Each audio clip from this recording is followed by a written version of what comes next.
On the northbound of Shanghai, there's an old grey building with an impressive background. It was one of the earliest Western-style hotels in Shanghai, the Astor House Hotel, the Shanghai Stock Exchange, the birthplace of A-shares, the Pujiang Hotel that is familiar in memory. And today, it is the China Securities Museum. Hello, I'm Michelle Qiao. Welcome in joining me to explore a unique Shanghai. Today, I want to take you to the China Securities Museum in an old hotel, the former Astor House building, to explore its legendary stories over a century old. The Astor House Hotel boasts a long history. Founded in 1846, it was the first modernized hotel in Shanghai. In 1857, it moved to the Garden Bridge and was renamed Astor House Hotel. The hotel was originally only 2 floors high. In 1907, it was extended to consist of both a 4-story and a 6-story building in neoclassical style, designed by Davis and Brooke architects.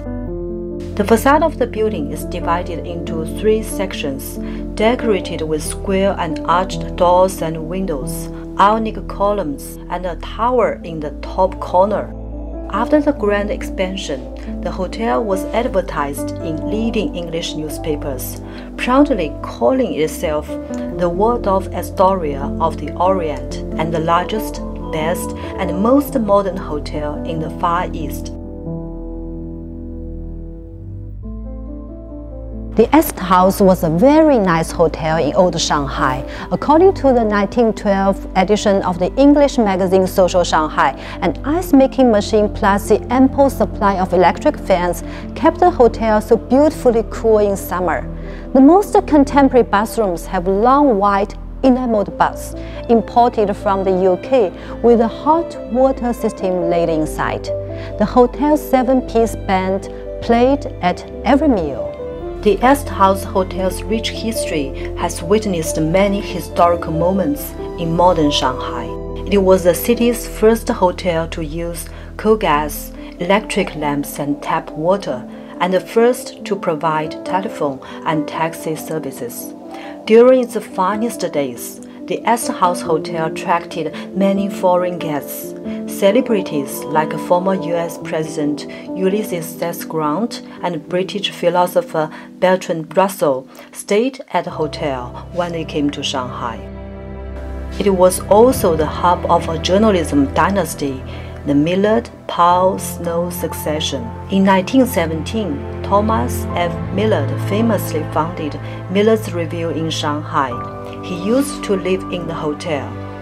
Millard's protege, Paul, the author of My 25 Years in China, and Edgar, who wrote Red Star over China, stayed here later.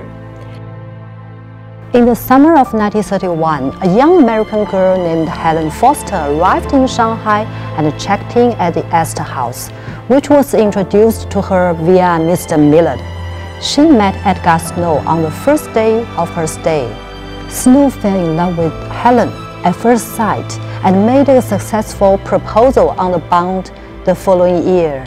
Helen later grew to be a famous journalist and writer.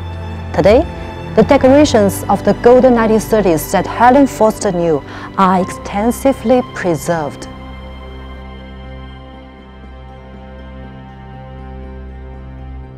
The interior has a lot of wood embellishments, grand domes, crystal chandeliers, and white marble pilasters adorn Peacock Hall on the ground floor.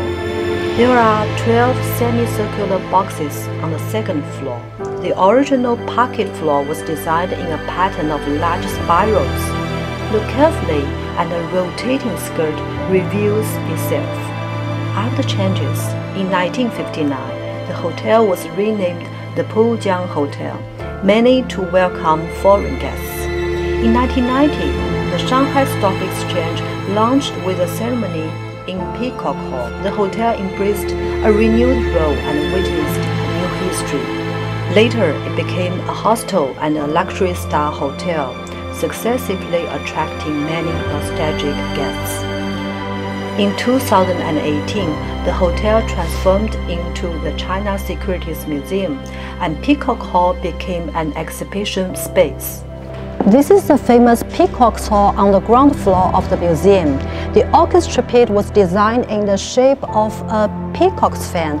A hidden revolving cylinder added hundreds of shades of light that blended and dissolved over the hall, giving the appearance of rolling waves in rainbow hues. It became an iconic feature of the Astor House. The designing architect Elefant was a talented, self-taught designer from Spain. The Peacock's Hall was also a popular place for wedding ceremonies.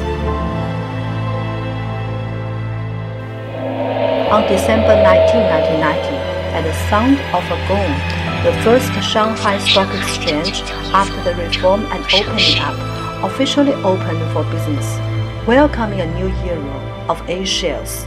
The Shanghai Stock Exchange ran in the Peacock Hall for 7 years. Back then, brokers in red vests were busy trading stocks here. The museum also restored the first stock trading counter after the reform and opening up, the Jing'an Securities Business Department of Industrial and Commercial Bank of China. Shanghai Trust and Investment Company opened on September 26, 1986, on Nanjing Road West. It was converted from a 12-square-meter barber shop. A small blackboard is used above the counter listing two stocks: Shanghai Philo Acoustic Company Limited and Shanghai Yanzhong Industrial Company Limited. In 1990, the Shanghai Stock Exchange opening ceremony was held in Richards Hall on the second floor, presided over by Zhu Rongji, the then secretary of the Shanghai Municipal Party Committee and mayor. Richards Hall is magnificent. Its most notable feature is the cello-shaped floor, inlaid with thin strips of teak. Very beautiful. Exhibits here come from exchanges worldwide with an eye-opening international style. In recent years, Richards Hall has been used to hold cultural activities, and I also had the pleasure of lecturing here. This is a revived former Astor House room. To escape prosecution, a newlywed young couple, Chinese politician Zhou Enlai and his wife Deng Yingchao, spent more extraordinary months here in 1927. And Helen Foster Snow also remembered her first day in the hotel. Helen wrote in her biography, "I stood in the middle of my big lofty room and sniffed the dampish, grey-mildewed mosquito net covering the whole of the huge Victorian four-poster bed. Then I struggled to open a few heavy mahogany or teakwood bureau drawers. They were lined with camphor wood or sandalwood, some with cassia wood, and their perfume mingled with the musty air. Whenever I chance upon their scent, I feel nostalgic for the East." For some 100 years in this old hotel, people settled and regarded it as a starting point of new voyages. Today, in its woody museum, people reflect on years gone by while experiencing its combined history with the Shanghai Stock Exchange. I'm Michelle Qiao. Welcome in joining me to explore a unique Shanghai.